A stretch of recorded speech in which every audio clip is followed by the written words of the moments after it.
The day of the hero draws near, which shall see the crowning of a new king. 28 days remain. Oh, this date would be my birthday in real life. But unfortunately, I'm not going to be, like, doing anything major, like maxing out one of my favorite bonds. What I am going to be doing is, I think I'm going to be going for the Cockatrice in the Clouds, because, frankly, I need more courage. I want to do Alonso's rank 7. I really do not want, and I'm sorry you for your panicking, but unfortunately, I need more courage, because I do not like not having utilitarians manuals. So yeah, Spawn's Unfettered Tune-Up, also Smash It All to Bits guy. Oh, we're at 90% now.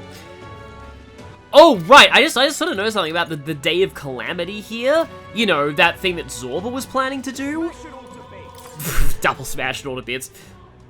So now that we know the truth of humans, and the truth about what Luis was planning with, or at least the implications of the truth of what Luis was planning with the Royal Scepter, you know how the party says they hear massive footfalls during that bad ending, if you miss the deadline for that arc?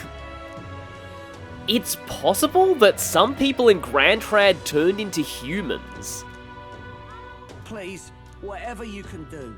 It's okay. Okay, so we've got that, but what I'm actually wanting to go for is, oh right, I need to go to the Brawlhaven Informant. But first, I see from the fact that certain shops... Oh no, it's just a Metals Day discount. 50% off, huh? But I do have... Although granted, Wind God's Gale's more for Yufa while she's in Soul Hacker. That's a bit stronger and also MP recovery. I will certainly take that on this 50% off day. And I just went and sold a bunch of stuff because, for one, I think Heizme really needs a better katana. Understood. Oh, we can finally get a better fan than what I splurged on for Juna way earlier. And having a stronger weapon for Summoner's good too. As would having a better axe. Now, you will get a very good axe out of Basilio's Bond boss, but that doesn't come until rank 6. I've missed the greatest catch. Why are you storm clouding right now? Well, word travels fast, eh? Well, yeah, I guess you are storm clouding for very good reasons, but okay, let's see what you have for us. The Phocassian Tower Trial, or the Great Avian of the Manor. This is the one that I want now. Weirdly, the Tower Trial's cheaper, even though that's a much harder side quest. The Manor of the Ascendant. None of those places with fancy names. Yeah, maybe somehow the land just broke off and started floating away on its own? The Kokamordos. So a Cockatrice, but death. Just between us. So like a lot of Cockatrices in this game, it has the gimmick of, if you have your defense not buffed, it can insta-kill you. I do kind of like that. I don't know a lot of RPGs that do a gimmick on an enemy like that. Come again, Ed. Okay, no info on the other enemies in the place, though. If Luis wins the crown, I beg your pardon, but you have...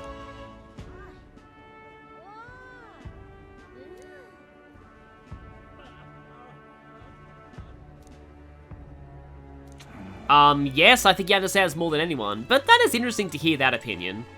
If Luis wins the crown, what will become of us? But of course, we also have somebody who's on the opposite side. Preparations are complete. Leave it to me. The run is all ready for you. I think you're talking about the Skybound Avatar, which I'm not going to be going to just yet. Now then. I might end up going sooner than you would think, though, because I would kind of like to get it out of the way before I end up over-leveling myself via other quests, and at the moment I kind of want to save the other 2-day trip until I can rank up Yufa on the runner. I forget if you actually have, like, a time in the runner on your way to the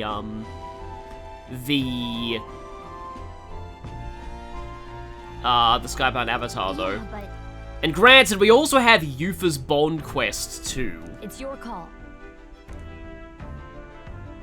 Let's be off. Which I should, in fact, try and work on getting her to rank 6 as soon as possible, because that way I can do the Mount Volcano one, and that one's actually pretty, The Gauntlet Runner strides towards ruins, long bereft of their masters.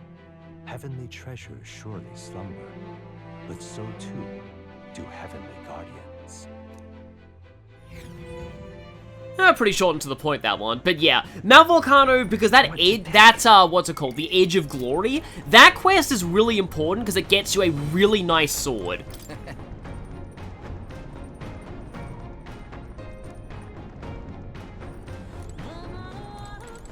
Yeah, good to know that, like, that's another thing that I really like about the way this game structures itself, and that, like, side quests, even though, like, the ending of this game is, like, the same regardless of what you did. I mean, they could have kind of changed things, but I don't know. I can talk about that during the dungeon itself. The fact that it really does feel like side quests have, like, a real purpose here. Because you're making good on your promises to help everyone in need.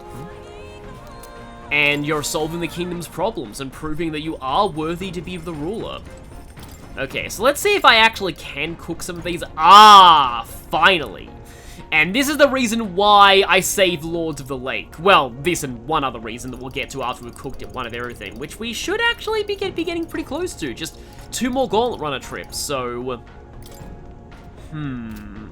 That's a full party concentrate. And that's just boing for 1 ally.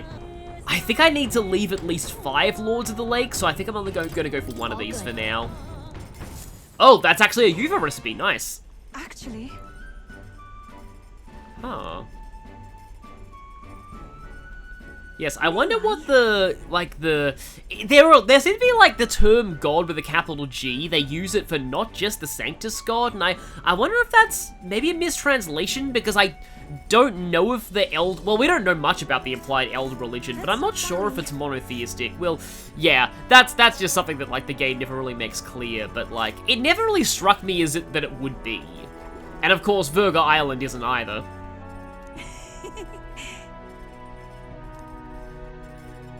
Oh yes, that is a chant that we'll become intimately familiar with. What this is? The stew felt like a warm embrace. Are you trying to tell me something there, Will? I think you're trying to tell everyone something there. I can't believe it took me, like, forever to actually get speed cooking in my first playthrough. You know what? We have not actually seen what outside looks like in the Brailhaven region. Probably looks the same as, like... Oh! Oh! Oh. Well, the ocean's orange now. I'm sure it's just reflecting the sky, but still, yeah. That orange does kind of look like a painting, but, does look incredibly ominous, too. I do like it when games in the, you know, the very end of the, story, they, really change the way the world looks, just to show you how dire things are getting. Of course, oh, right, yeah, it's Mega Man Battle Network that was 3 that was painful in that regard. Because the Crisis music doesn't go away, even after you're in the post-game! And that game has the most annoying Crisis music in any Mega Man Battle Network game, so that's fun.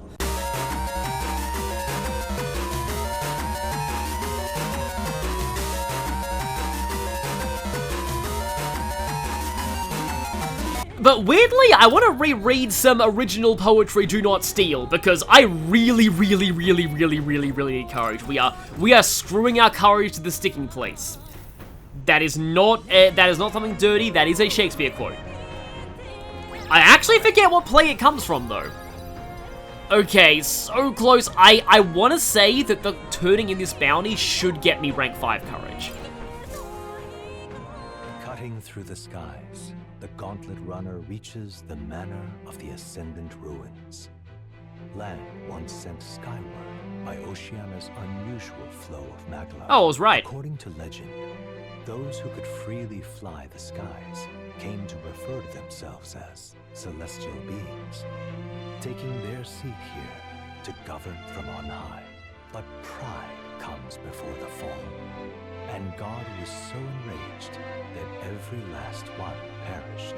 Okay. Oh, to set foot in a place even history chooses to forget. I feel like that's a Sanctism. Oh, it's blight weather here. I did not check that. Okay, well, that's going to be interesting. At the very least, it will give me a boost in experience, and given that I don't want to do too many dungeons for the Skybound Avatar, this might actually not be that bad.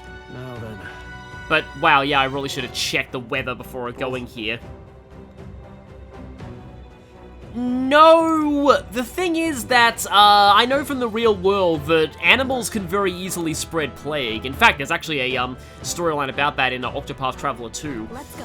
Octopath Traveler is just a series that I wish I could get into that, but I just don't. It's kind of weird. I guess I can talk about that potentially during this dungeon run, because I do need a topic to talk about here. That I need to talk about chimeras, but maybe that could be in the next the ogre dungeon.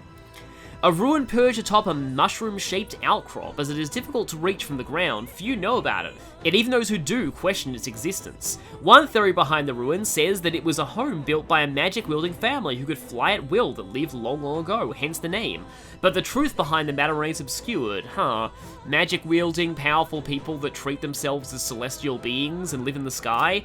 I haven't actually seen the Skypiea arc of One Piece, but I think that sounds kinda like the Skypiea arc in One Piece. Now, where was I? But, okay. The next dungeon, I promised myself that I would go back into academia, because when we do, I want to say that if we talk to more, something will happen. I've been waiting.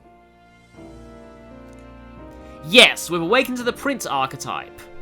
Yeah, now, with that, we are able to awaken the ultimate archetypes within our allies, or royal archetypes. I didn't call it that in the bios because that's kind of a spoiler. But yes, these are royal archetypes. They're difficult, but they are powerful archetypes unique to each ally. And they have their own unique skills. Just like the Prince, you cannot pass down those skills via skill inheritance. But yeah, from now on, every other character is gonna have... Yeah, it's right up here on the head. So yeah, Stroll needs Samurai and Warlord at rank 20, and we only just unlocked Warlord, so we're gonna have to start working on General with him. But, about Stroll's Royal Warrior, I'll be doing the full bios for them once I get them, but, hello there. Yes, you're reading that skill name right. So yeah, we've got, Hulkenberg, Ninja, question mark, and Tycoon. Oh boy, that last question mark is, oh dear. Oh dear. Yep, it's the one that I don't want to talk about. But yeah, this one is, Trickster, rank 20. Yufa, oh, she's not maxed out on her bond, so that's why I don't have access to this, but, question mark and Soul Hacker. Question mark is just the mastered summoner, and this is question mark and question mark. Oh yeah, because we haven't unlocked either of those yet.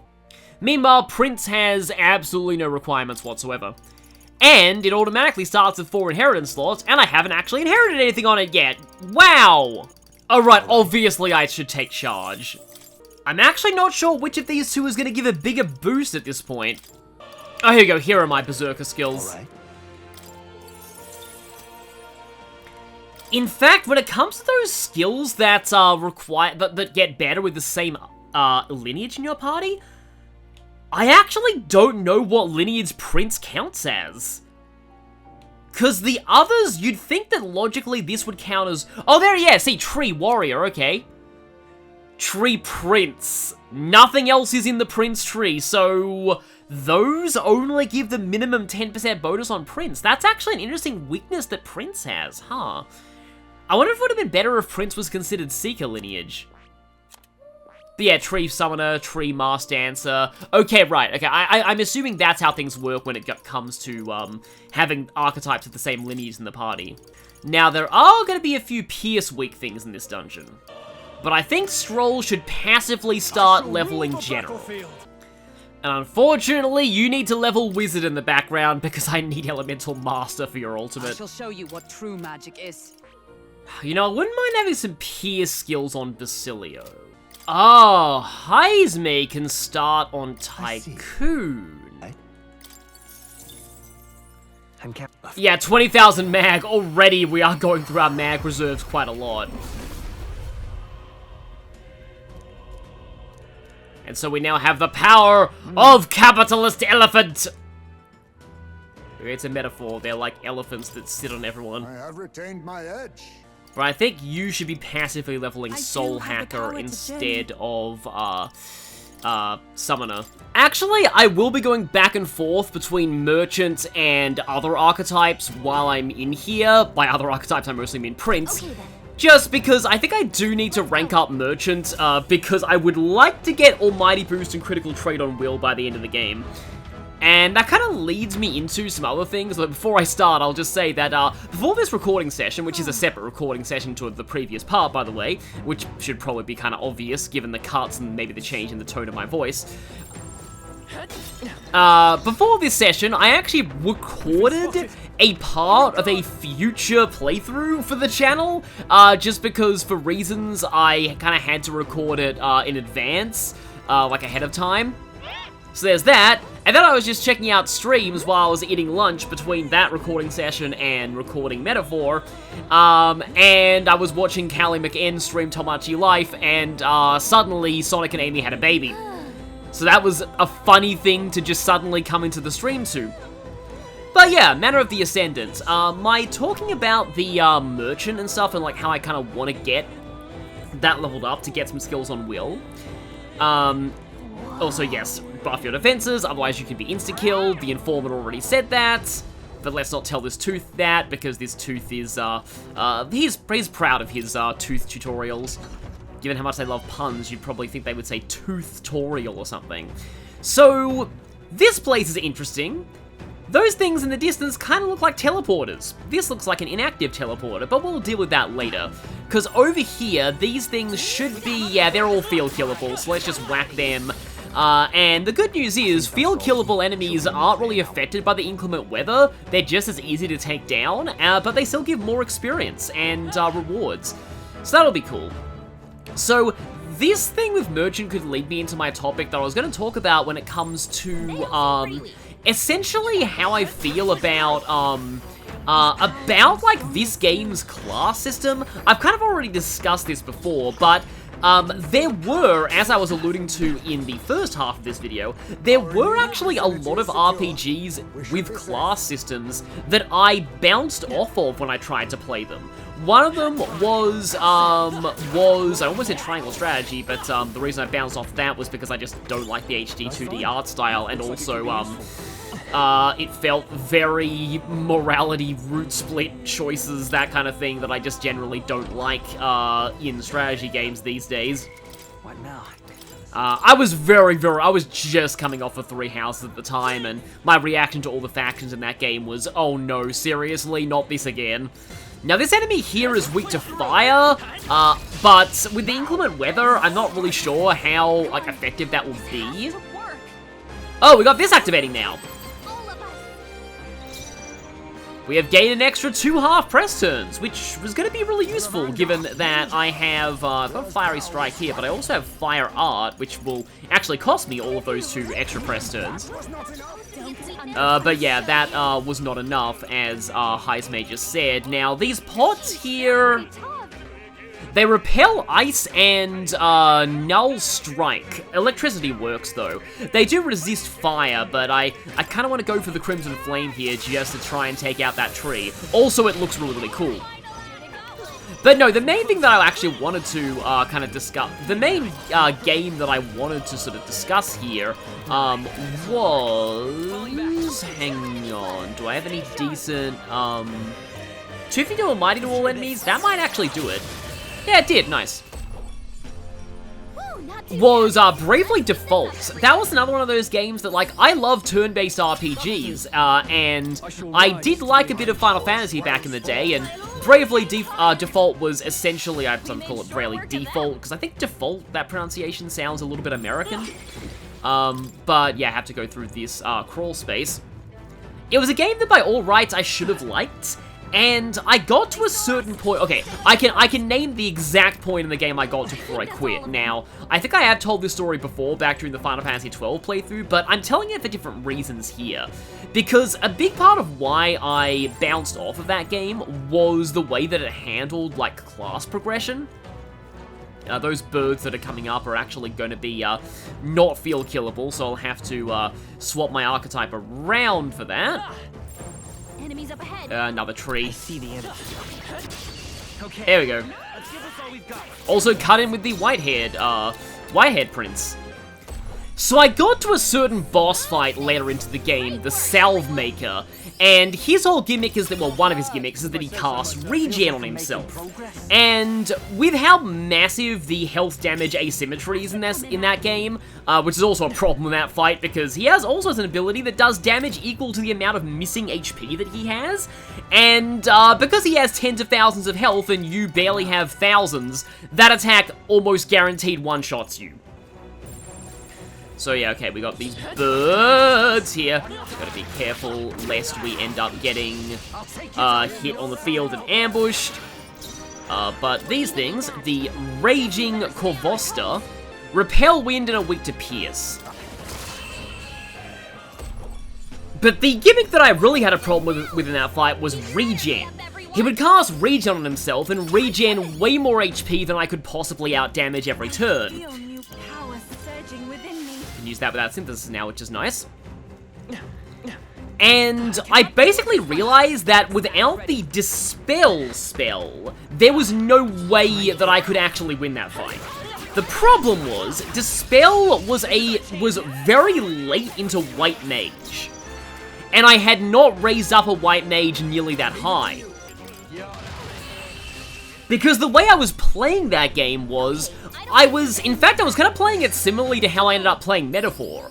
I'd choose several different classes for each party member that I thought reflected their general specialties, and I would be evenly leveling them in each of those classes. Now, I feel like the way that the game actually expected you to play it was to... got two different crawl spaces here. Let's go to this one first, because I think it's a dead end. Was to stick with one class until it was maxed out, or nearly maxed out, before moving on to a different one. Because if I handled things that way, I actually would have maxed out White Mage, or almost called it Healer, but yeah, shows that I'm paying attention to the game I'm actually playing. I would have maxed that out before that fight. So, oh yeah, the regeneration bell, by the way, you can also steal that from them, but I just happened to forget to do that, but I got it as a drop anyway. Megado on general, that's fine. I obviously do want to, let me just pick up this gold beetle.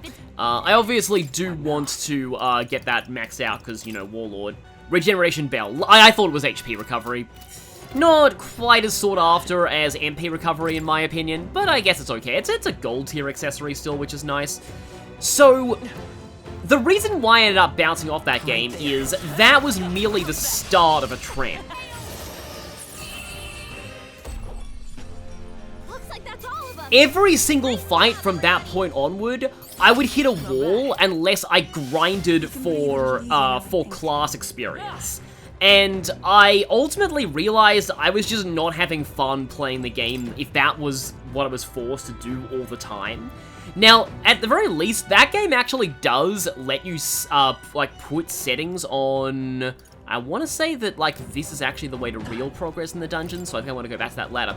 But it lets you actually change the settings, this is even before the remastered version, to not only, like, increase, like, the multipliers for both experience and job experience separately, but also you can actually turn off one or the other.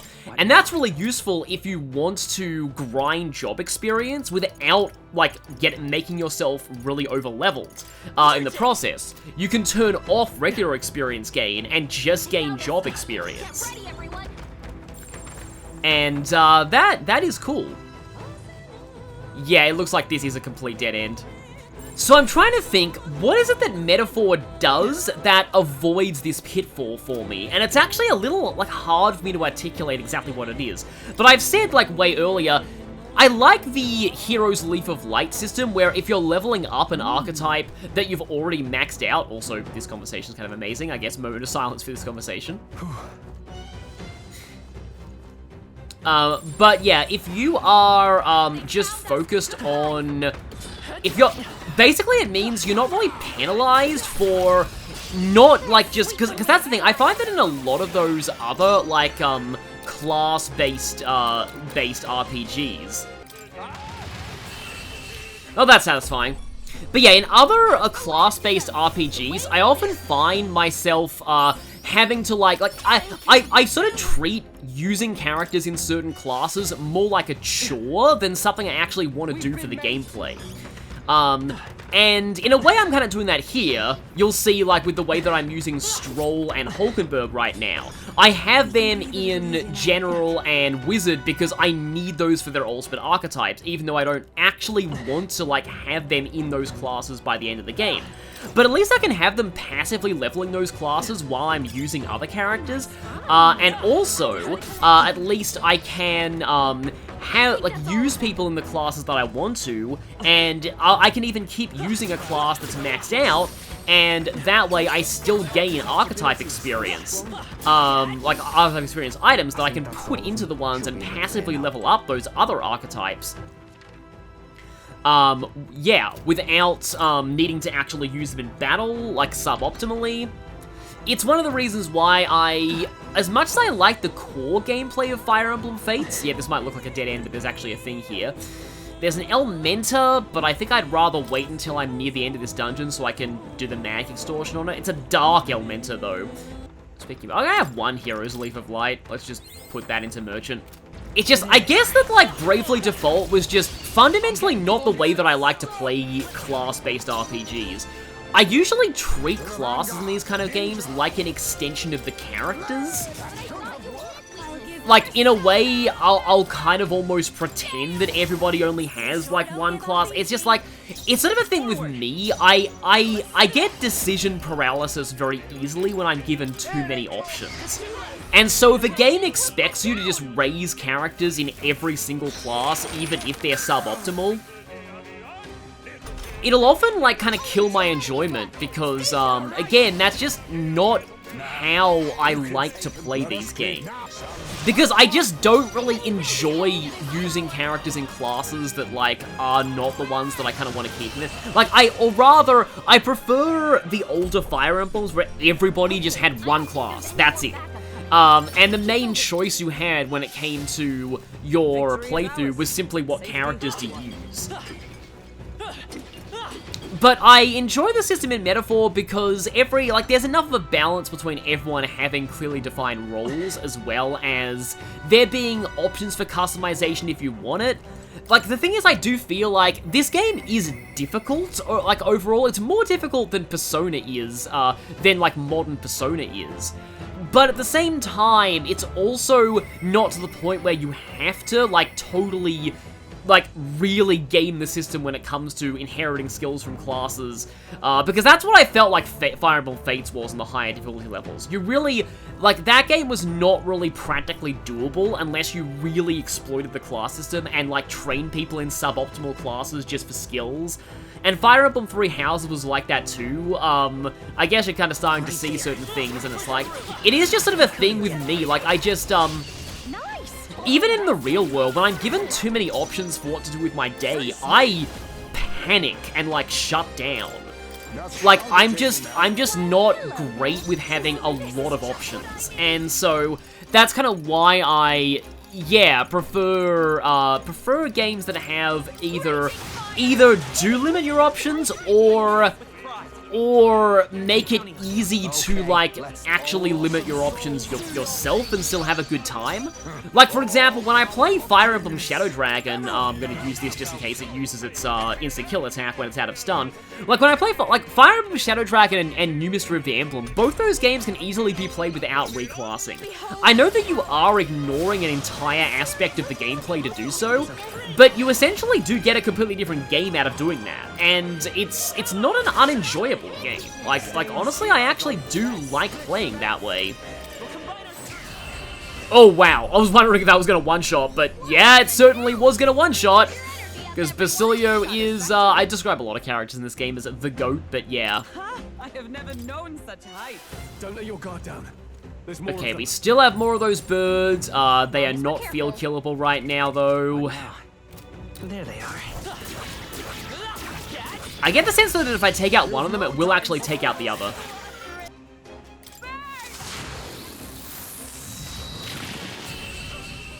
Oh, that did it. Nice, okay. Yeah, these birds don't have a lot of HP. And the boss is, well, it actually drains fire, so I'm totally fine if I'm blowing the MP on my fire user before then.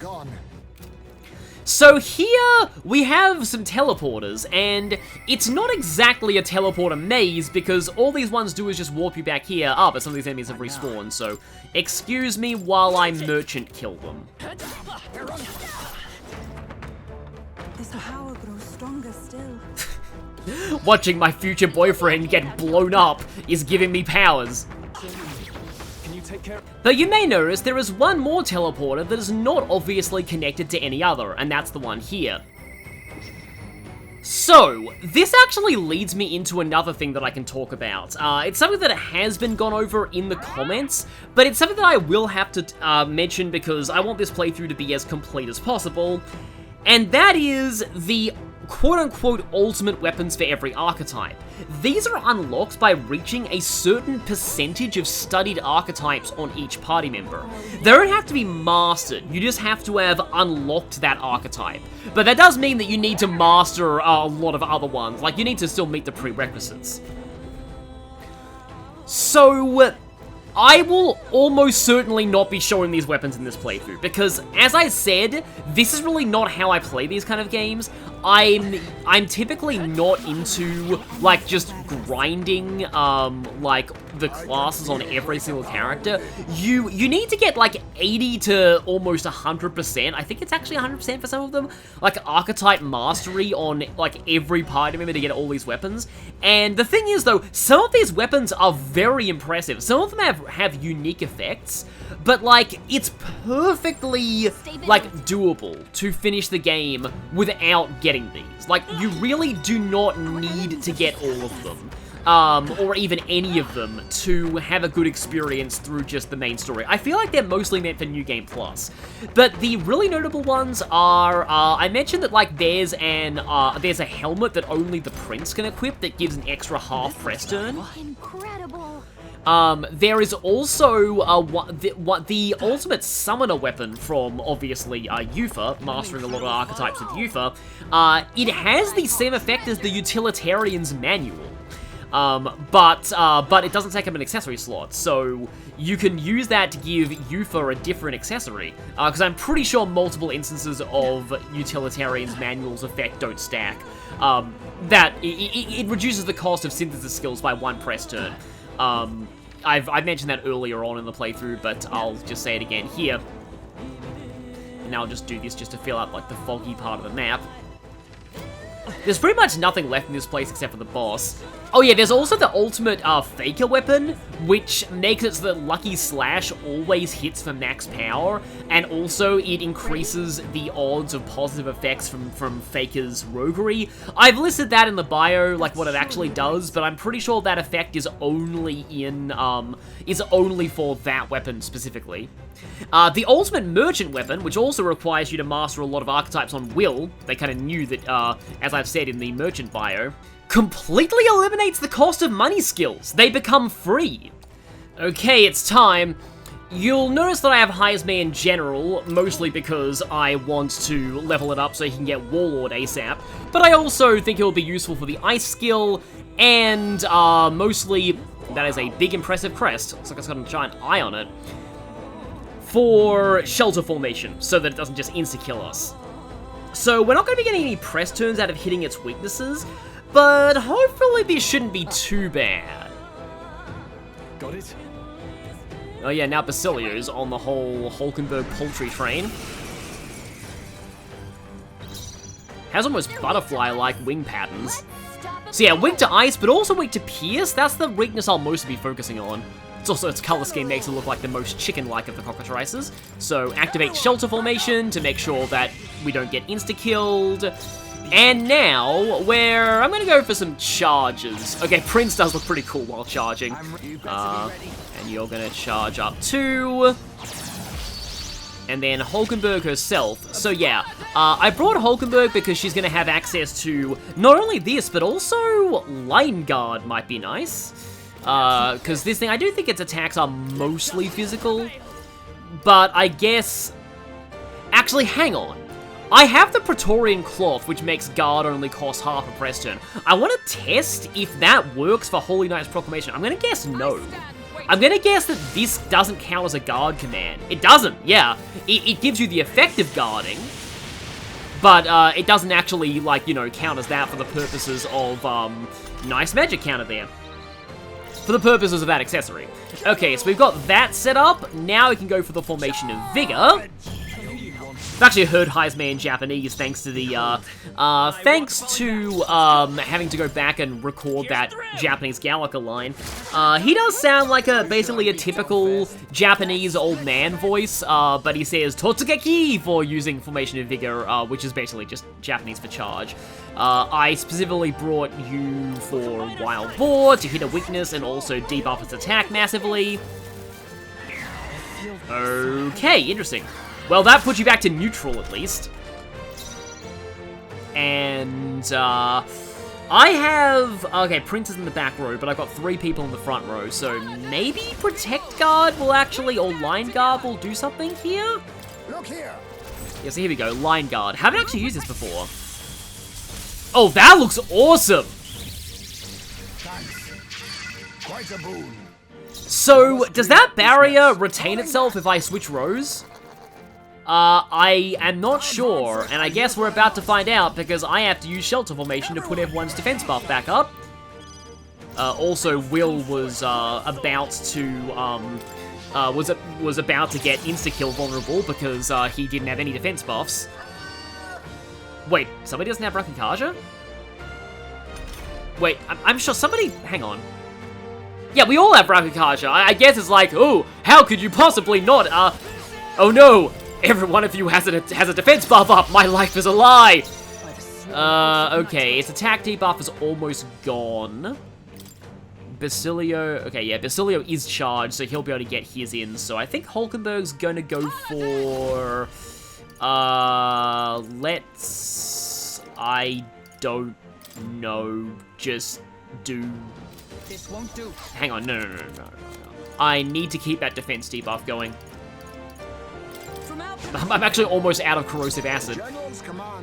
I need you to... Basilio is not going next. Okay, that's problematic. I leave it to you. I think I'm actually going to switch over to you. Hit with the Smashing Salvo.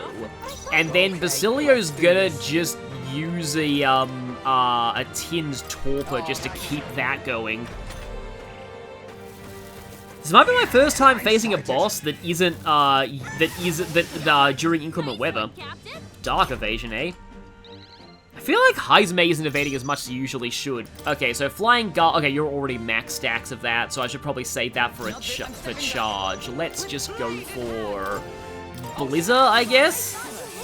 Okay, Blizzer, and then you will... Basilio... Okay, no, I think I can still do this. So, Formation of Vigor, activate. Now, somebody doesn't have a defense buff, right? No, we're all at least +1, that's fine. So yeah, you're gonna jump back, you're gonna pass your turn, and now Basilio is gonna Wild Boar you in the face with charge. One more good hit should do it. Mudodyne is fine. Oh, that is a weakness. It's actually not fine. Oh, magic counter, nice! At least it didn't drain that. Oh, wait, no, I'm pretty sure it does actually drain that. It's just that, yeah, it does drain that. It's just that, like, I guess a reflected attack can only be nulled, not drained. That's interesting. Well, I mean, I guess you can go for the Flying Guard thrust to keep that defense debuff up. And, okay. It's getting pretty low, but I'm gonna switch my, my turn. Smashing, oh, it's gone, okay. So yeah, not really that bad. I guess you get to see me fight a boss while under the effect of inclement weather. Also, it means it's worth a lot more experience, I think. Not bad at all. So we now have rank 5 on Prince. Feels like I'm making progress. You can actually mash through those level ups pretty quickly if you just press the button a lot. And there's a Cockatrice crest. I was actually going to talk about during that fight some of the other ultimate weapons. The Thief ultimate weapon is kind of interesting because it raises the odds of stealing by completely changing the way the steal formula works to make it slightly more in your favor. So yeah, a lot of these weapons are interesting. The Prince ultimate weapon, which is also for Seekers, completely nulls anxiety across the entire party.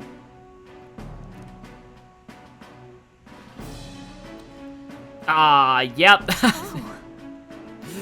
Yeah, that kind of meat, I suppose. You're really? I mean, I'm pretty sure Hulkenberg could still handle it. Let's go back. I like how she just walks back silently, but you can tell she's just like a child dejected that they didn't get their ice cream. I'm gonna return to the entrance because I want to extort that Elementa. I might actually extort it a few times with the aid of some MP recovery, because I'm approaching the point where I really need a lot of mag. Oh, if I get Merchant to rank 20... Coin can solve problems a blade cannot. I had a feeling this thing would have new dialogue now that we've beaten the boss. Maybe the other one will too, I'll have to check that. This power's getting fierce. And Basilio has maxed out Berserker. Which... Oh, actually, no, I haven't even unlocked his next one yet. He needs 3 more ranks for that. So I'll actually have him work on Brawler then. See, now I'm going... See, this is exactly why I consider it kind of just busy work to level people up in archetypes that are not ones I want to use on them, because I just describe it like he needs to work on this archetype. Right there. Push through. Looks like it could be useful. Nice. You're gaining strength. And Will has now mastered Merchant, which means I now have 3 people who can use Debt Collection. On your guard. This power grows stronger still. So I should have the at least 1.2 times item effect on... Yeah, I've got Trader's Summit. But yeah, if I were to say use a refreshing steam bun, we heal 130 MP from that. It'll be even better once we level up Tycoon and get double the effects of items. And that's 9,000 mag. Oh no, we're respawning. Excellent. I've grown more powerful. This power's getting fierce. We did it. There they are. Okay, Juna's maxed out Faker now. Forward. I'm sorry, Get up. everyone. We'll lose you. Those can combo you. Good to know. They saw us. On your toes, everyone. So it seems like going through that crawl space actually invalidates any rewards you get from that thing exploding. Growing stronger. Moving. That felt great. Finally remembered to equip the Merchant Mask on Juna, and now I get nearly 15k mag from that. And just want to see if you have different dialogue after beating the boss. Hey, you do. So, I think that's enough. I'm gonna leave now. And actually doing that, like, mag and archetype stuff grind, it actually helped me think about why I feel that way about those other RPGs. It's not like the act of grinding itself that I'm opposed to. It's grinding in a turn-based system using suboptimal classes on characters. Or at least classes I don't want to actually, like, actively use. Because I guess that's the thing with me. Like, actually playing the turn-based combat is really fun. That's why I play these games. So I don't want to play the most fun part of the experience with classes that don't work on the characters. And the way this game gets around that is with archetype experience items and also field killing weak enemies. Whenever you're doing your grinding for suboptimal archetypes, you don't need to do it in the turn-based combat. I think that is what clinches it for me. The deadline is... So yeah, we've got 27 days left, oh no! But yeah, we have to hone our abilities more, and for that, I am really hoping that I max out Courage after turning that one in. If not, I might actually have to do the Leap of Faith in Martyra, which I haven't done for ages, and you actually need to do that for an achievement anyway. But yeah, so we'll see you next time when we hopefully max courage and get back to Alonso's most goated rank yet.